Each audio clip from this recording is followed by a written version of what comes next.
अस्सलामुअलैकुम आदाब नाजरीन किराम, मैं हूं लतीफ़ रज़ा और आप आसमान न्यूज़ देख रहे हैं। आपको लेह लद्दाख के हवाले से ताज़ा सूरत हाल से आगाह करता चलूँ। सोनम वांगचुक जो हैं उन्हें NSA के तहत जो है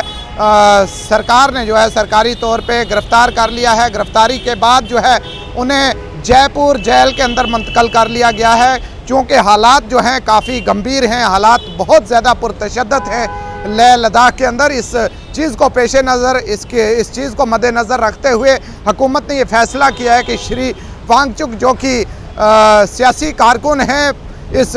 जो भी धरना प्रदर्शन था, जो जुलूस था, जो मुजाहिरीन थे, इनको जो हैंडल कर रहे थे, इनको लीड करने वाले श्री सोनम वांगचुक ही थे और उनकी लगातार भूख हड़ताल जो है वो जारी थी। कई रोज़ से हुकूमत की तरफ से बार बार ये पेशकश की गई, लेकिन बार बार हुकूमत की तरफ से इस पेशकश की जाने को हमेशा सोनम वांगचुक ने ठुकराया है और मिलने की बिल्कुल कोशिश नहीं की, बिल्कुल भी कोई बातचीत नहीं की। लगातार सोनम वांगचुक जो हैं वो भूख हड़ताल पे थे, उनकी सेहत कई दिन से बहुत ज़्यादा ख़राब होती जा रही थी और इस हवाले से 24 तारीख को पुरतशद्दुद जो वाक़या पेश आया है, इसके पेश नज़र 4 कीमती लोगों की जानें गई हैं और 70 से ज़्यादा लोग ज़ख्मी हुए हैं। इस हवाले से हुकूमत ने मुश्किल जो है श्री वांगचुक को लोगों के दरमियान में से गिरफ़्तार करने में कामयाबी हासिल की है और उसके बाद मुमकिन तौर पे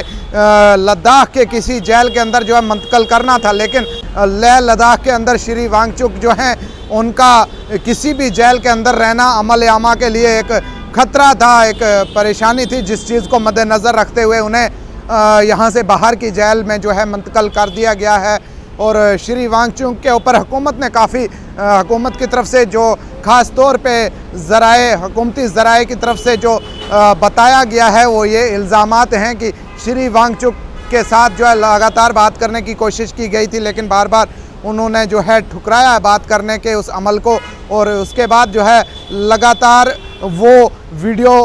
तहरीर और इश्तियाल अंगेज़ तकरीरों की वजह से लोगों को माइल करने में कामयाब हुए और जिसके बाद जो एक बड़ा प्रोटेस्ट भी करवाया और हुकूमत से सारा मलबा जो है वो श्री सोनम वांगचुक के ऊपर ही डाला है। और इसके बाद मज़ीद क्या कुछ अपडेट आती है आपको वो भी बताने की मैं भरपूर कोशिश करूँगा। इस पेशकश के साथ ही अपने मेज़बान और दोस्त लतीफ़ रज़ा को दीजिएगा इजाज़त। देखते रहें आसमान न्यूज़। खुदा हाफिज़।